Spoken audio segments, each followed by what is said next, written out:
Welcome to Dead Man Talking. Tonight's story is another wonderful deep woods horror from the wonderful mind of MilesCastle. As ever, please do take time to check out his incredible Reddit. I'll leave the link to that in the description box below. And of course, please do let us know what you thought down below in the comments box. Please do like and share. It really does help build the channel and our community further. And of course, don't forget to hashtag TeamFEAR. And so, with that aside, let's get into tonight's story, entitled I had rabies for 6 years. Doctors tried to cure me using the Milwaukee protocol. Let's get straight into that. I can't even remember being bitten by a rabid animal, but apparently, according to the doctors, I had the disease for 6 years without knowing it. Up until recently, everything seemed to be going great in my life. Then I started to develop the usual symptoms: anxiety, confusion, insomnia, brief periods of terror. I began to have visions of a rabid, bloody dog, frothing at the mouth. You're probably going to point out that I said I can't remember being bitten, and that's still true. Even though I experienced those visions, they didn't feel like memories, if that makes sense. It does to me, at least. I fixated on the visions of the dog, which were always jarring and violent, and, again, if my memory isn't playing tricks on me, I collapsed on the side of a road. If nothing else, it's the last thing I can clearly remember. After I woke up in a hospital, the doctors explained to me what happened. They tried using the Milwaukee protocol on me, which consists of putting you into a chemically induced coma and giving you an antiviral cocktail.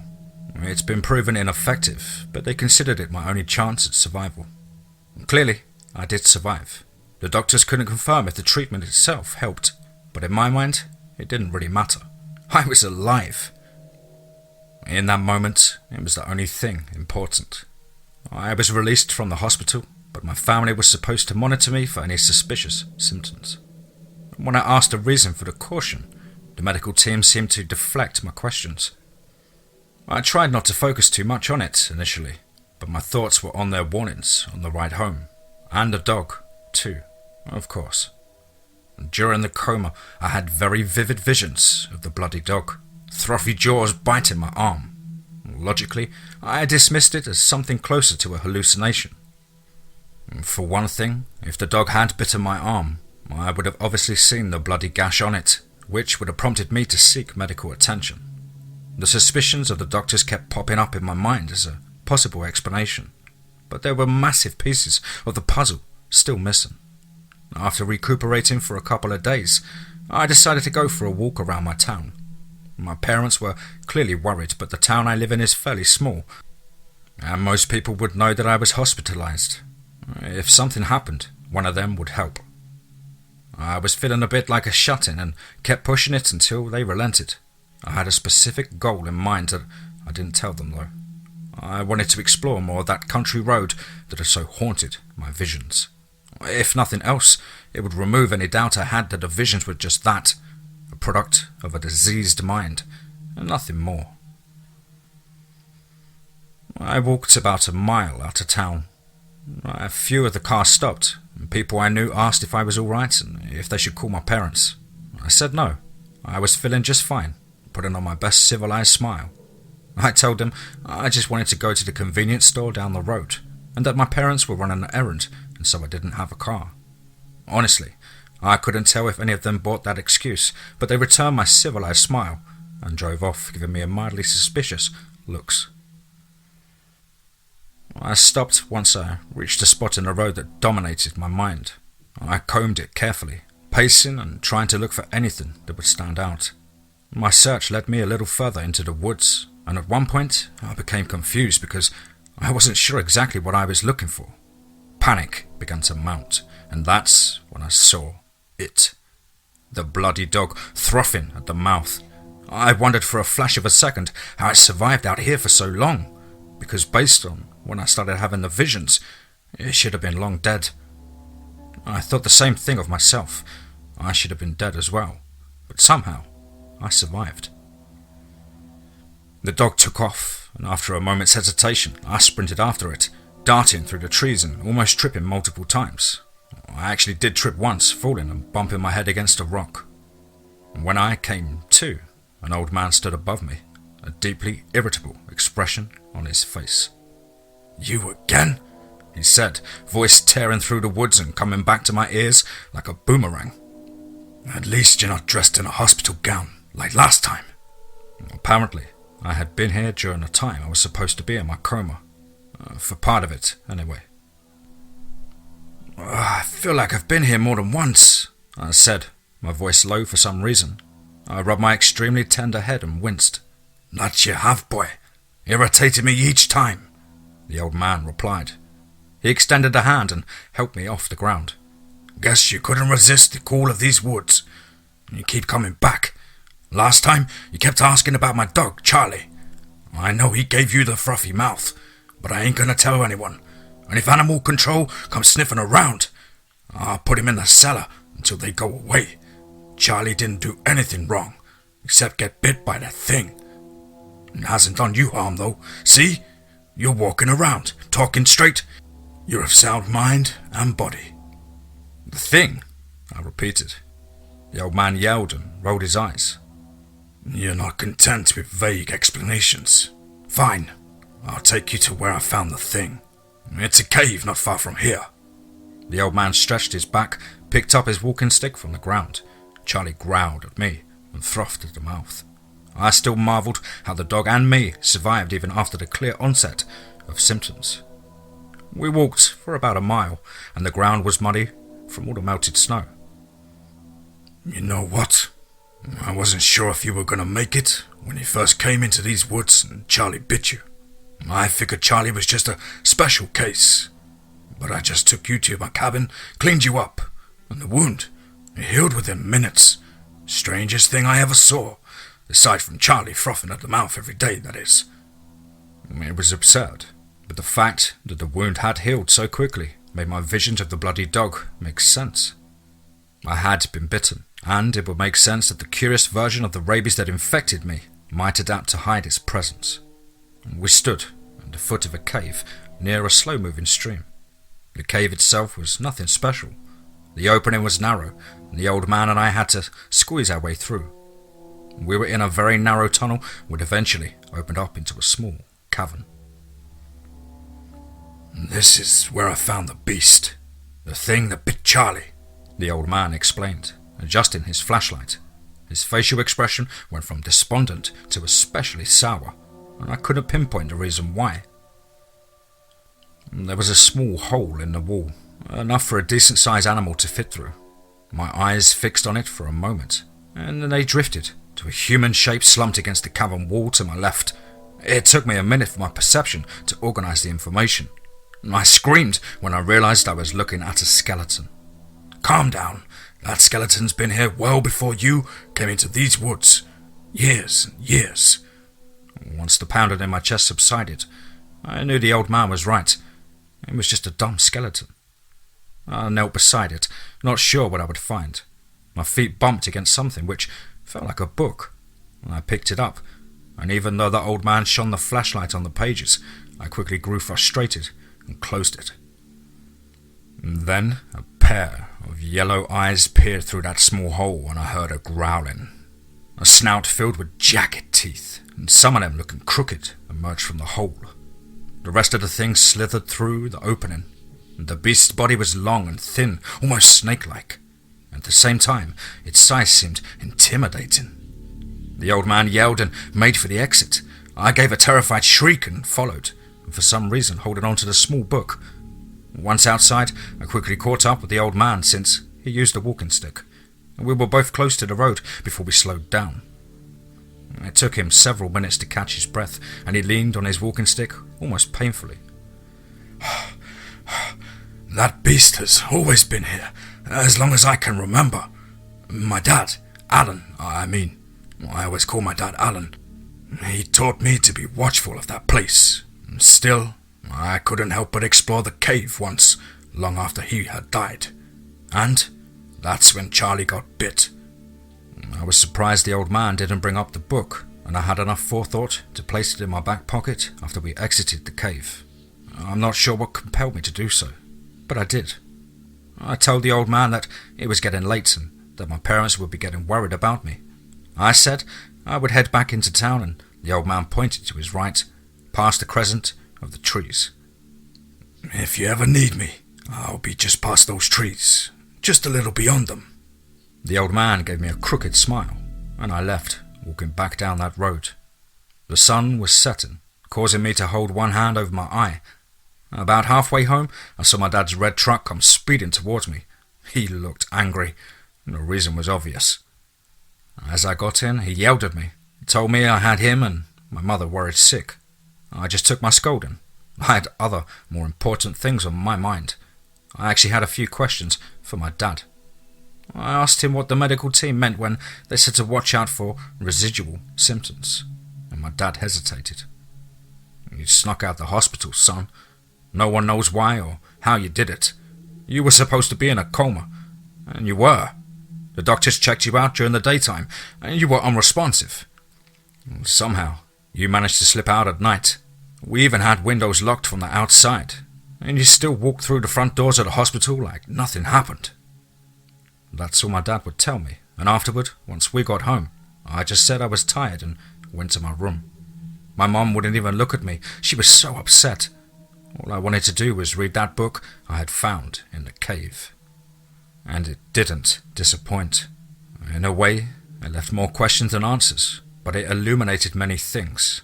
For instance, I wasn't the only human to have been bitten by the snake-like wolf in the caves. The book was a journal, apparently written by the skeleton. It experienced many of the same things I did. Visions of the bloody dog. Well, the wolf creature that had been in the caves. It seemed to me that while the author of the journal had visions of the wolf creature, while I had visions of the old man's dog, had something to do with a specific creature transmitting the disease. The journal went on to talk about how the man didn't remember being bitten, but the visions increased in intensity. He felt compelled to explore the woods, to search for the beast that had entered his mind and remained there like a coiled asp. The man had the same symptoms as me and feared death, but the rabies didn't kill him. Once the anxiety, terror, and aggression subsided, he regained his mind. Things got stranger after the first several pages. He couldn't shake the image of the creature, abandoning it in the woods and devoting all of his thoughts to finding the beast. "I found it," the journal read. "I hope my son survives." The man had written his name at the very end. Alan. Fuck, I whispered to myself. This man was Alan's father. I wasn't sure what to do next. I did feel an inexplicable urge to go back to the woods.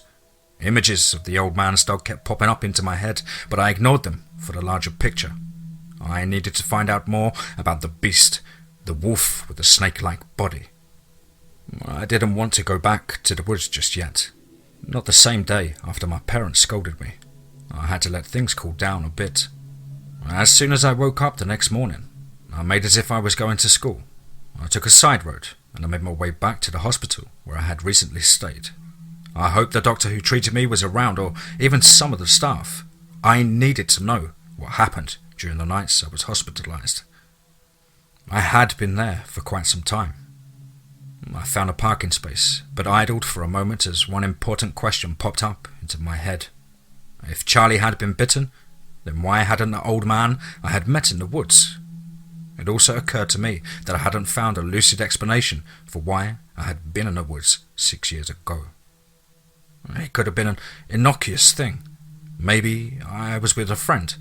I just couldn't remember. I ended up talking to one of the nurses instead of the doctor who treated me. I suspected maybe he didn't want to talk to me. I tried prying answers from the nurse. I asked the nurse if she could remember anything on the nights I had come in through the front doors of the hospital. My state of mind, if I had been mumbling anything. The nurse hesitated, her eyes downcast. No, not much. You just said you were searching for someone, the nurse replied. Did I happen to mention who? Was it an old man? Tell me! I have to know!" Some of the patients and doctors turned around and looked at me. "I'm not sure. I mean, I don't think so. It sounded like it was a friend of yours. Someone around your age. Someone you used to go to school with." I tried to get the nurse to explain more, but she knew nothing else that I could deem relevant. At least concerning the woods. She mentioned one other thing about the treatment the doctors used, or what they did to me during the treatment while I was in a coma.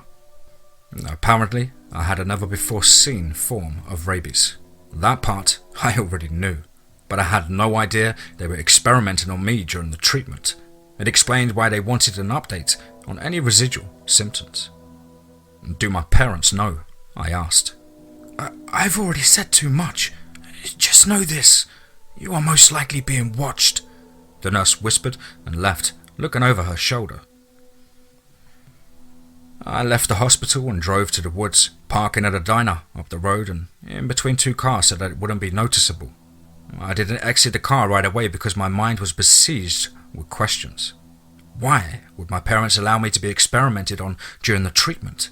Why didn't they tell me? I didn't feel like talking to them after they had been so deceptive. I was angry and confused.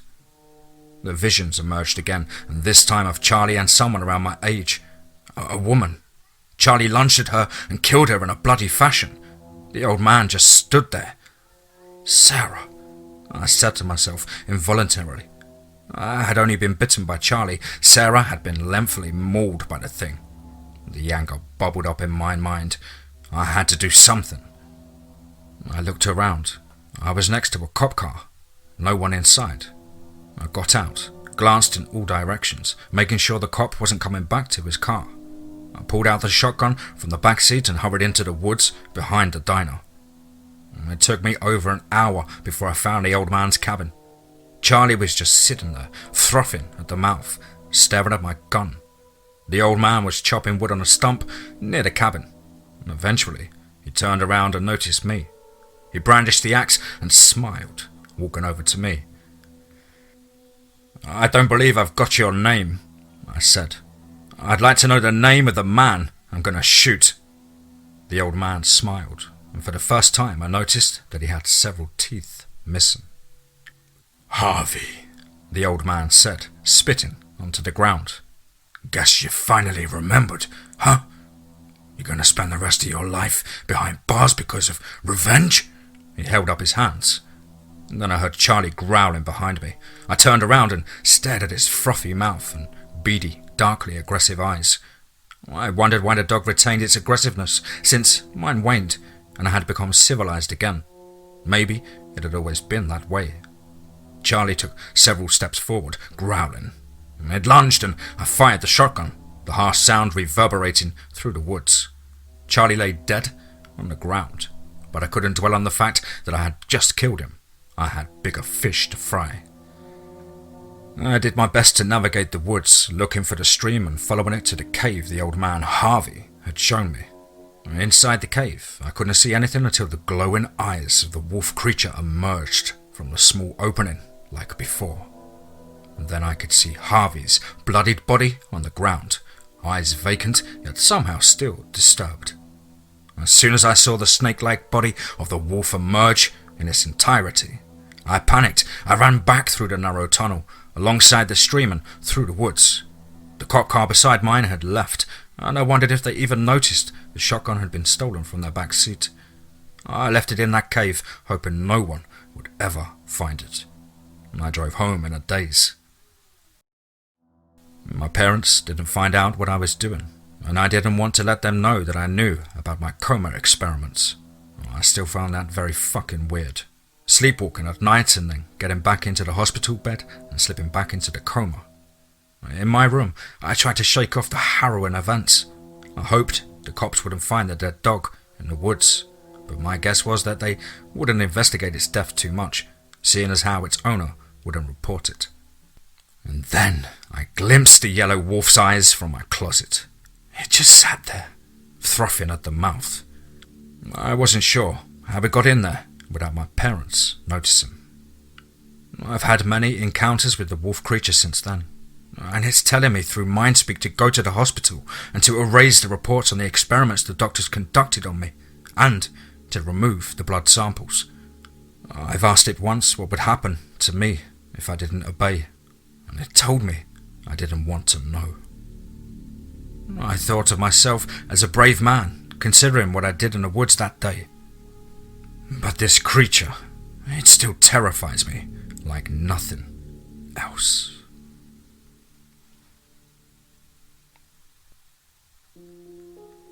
Wow. Absolutely superb story there from the wonderful mind of MilesCastle. As ever, please do let us know what you thought down below in the comments. Please do like and share. It really does help build the channel and our community further. And of course, don't forget to hashtag TeamFEAR. I hope you're all well and happy. I hope you're all having a wonderful weekend with good friends and family and good food. But above all, remember, be safe, not sorry.